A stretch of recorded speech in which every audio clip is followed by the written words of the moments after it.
विभीषिका स्मृति दिवस के अवसर पर हो रही है श्रद्धांजलि सभा। लोक भवन सभागार में हो रहा है श्रद्धांजलि सभा का आयोजन। मुख्य अतिथि के रूप में सीएम योगी आदित्यनाथ है शामिल। उप मुख्यमंत्री ब्रजेश पाठक और केशव प्रसाद मौर्य के साथ कई मंत्री हैं शामिल। श्रद्धांजलि सभा को संबोधित करते हुए सीएम योगी आदित्यनाथ ने कहा कि इतिहास सिर्फ अध्ययन का विषय नहीं है, इतिहास में हुई गलतियों से भी सीखने का और गौरवशाली क्षणों से प्रेरणा ग्रहण करने का संकल्प होता है। विभाजन की त्रासदी हम सभी को इस ओर ध्यान आकर्षित करने की प्रेरणा देती है। हजारों वर्षों से एक भारत जो सनातन भारत रहा है उसे हमेशा तोड़ा गया। आक्रांताओं के द्वारा हमारी परंपरा और संस्कृति को रौंदा गया, आस्था को विखंडित किया गया। जो काम इतिहास में कभी नहीं हुआ वह कांग्रेस के नेता सत्ता लुपता और अभिलिप्तता में विभाजन विभीषिका के रूप में हमारे सामने आ गया। कांग्रेस ने देश को दांव पर लगा दिया और 1947 में भी यही हुआ। उसके बाद लगातार हो रहा है। दुनिया भर में जो सेक्युलरिस्ट हैं और उनके होठ आज सिले हैं, भारत में भी ऐसे लोग हैं जिनके मुंह सिले हुए हैं, क्योंकि जो होता आया है वही बांग्लादेश में हो रहा है। हमें अपने स्वतंत्रता सेनानियों को नहीं भूलना चाहिए। महान अखंड भारत के रूप में हमें भारत देने वाले सरदार पटेल की दृढ़ता और विश्वास को कभी नहीं भूलना चाहिए। डॉक्टर भीमराव अंबेडकर जिन्होंने भारत को संविधान के रूप में बड़ा हथियार दिया, जिससे हम सभी आज तक अपने हक की लड़ाई लड़ रहे हैं। सीएम योगी आदित्यनाथ ने कहा, इसके अंदर आक्रमण करने के लिए एक स्पेस दिया और जो गलतियां इतिहास के उन काले अध्यायों में हम सबके सामने कैद है, क्या वही गलतियां चुनाव के समय राजनीतिक नेतृत्व देश के अंदर इस प्रकार की गलतियां राजनीतिक दलों के द्वारा नहीं की जाती है? ये जाति के नाम पर विभाजन की त्रासदी तक पहुंचाने की एक कथा वही है जो पहले जातीयता के नाम पर होता था, जातिवाद के नाम पर होता था। आज वही कार्य, वही कृत्य, वही कारनामे राजनीतिक दलों के स्तर पर जातीयता का नग्न तांडव करके फिर उसी विभाजन की ओर ले जाने की कुछ सी चेष्टा की जा रही है। परिणाम क्या है? परिणाम आप सबके सामने फिर वही है। परिणाम फिर आपके सामने वही है।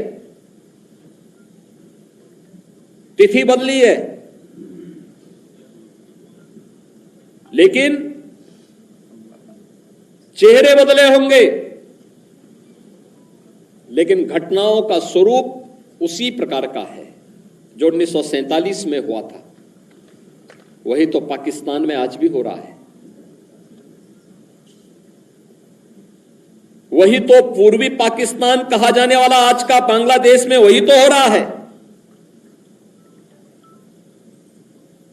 उस समय 10 लाख हिंदू एक साथ काटे गए थे। हिंदू, सिख सभी थे, एक साथ काटे गए थे। और आज भी वही आगजनी, वही तोड़फोड़, वही लूटपाट, बहन और बेटियों के साथ वही अत्याचार, उसी प्रकार की त्रासदी का दृश्य आज भी हम सबके सामने है। और इस सब के बावजूद इस प्रकार के कार्यक्रमों को केवल एक औपचारिकता बना करके हम लोग केवल अपनी बात करने तक सीमित हो जाते हैं। आखिर कब इतिहास की इन गलतियों से हम सबक सीखेंगे? और आज मैं आप सबसे यही कहने के लिए आया हूं। हम आभारी हैं प्रधानमंत्री मोदी जी के, जिन्होंने इतिहास के इन काले अध्यायों से पर्दा उठा करके देश की जनता की आंखों को खोलने का काम किया है, देश का ध्यान आकर्षित किया है, इतिहास की इन गलतियों के परिमार्जन के लिए रास्ता बनाने का एक आह्वान हम सबका किया है। और उसी आक्रांताओं के द्वारा यहां की परंपरा और संस्कृति को रौंदा गया, तोड़ा गया, अपवित्र किया गया, इस देश को गुलाम बनाया गया। और जब भारत ने अंगड़ाई ली थी, आजादी की लड़ाई को लेकर के देश के महान क्रांतिकारियों ने, स्वतंत्रता संग्राम सेनानियों ने जिस लड़ाई को लड़कर के देश को स्वतंत्र कराने की दिशा में विदेशी हुकूमत को उखाड़ फेंकने के संकल्प के साथ जो लड़ाई लड़ी गई थी, जब उसकी पूर्णता का समय आया तो विभाजन की त्रासदी का सामना इस सनातन राष्ट्र को करना पड़ा। जो कार्य इतिहास में किसी युग में नहीं हुआ, वह दुर्भाग्य से सत्ता लोलुप कांग्रेस की सत्ता के प्रति अभिलिप्सा ने, लोलुपता ने त्रासदी के रूप में, विभाजन की त्रासदी के रूप में हम सबके सामने प्रस्तुत कर दी और स्वतंत्र भारत को एक ऐसा नासूर दे दिया जो आज भी इस भारत में आतंकवाद के रूप में, उग्रवाद के रूप में, अलगाववाद के रूप में लगातार पूरे भारत को दंश दे रहा है। कौन नहीं जानता कि अगर तत्कालीन राजनीतिक नेतृत्व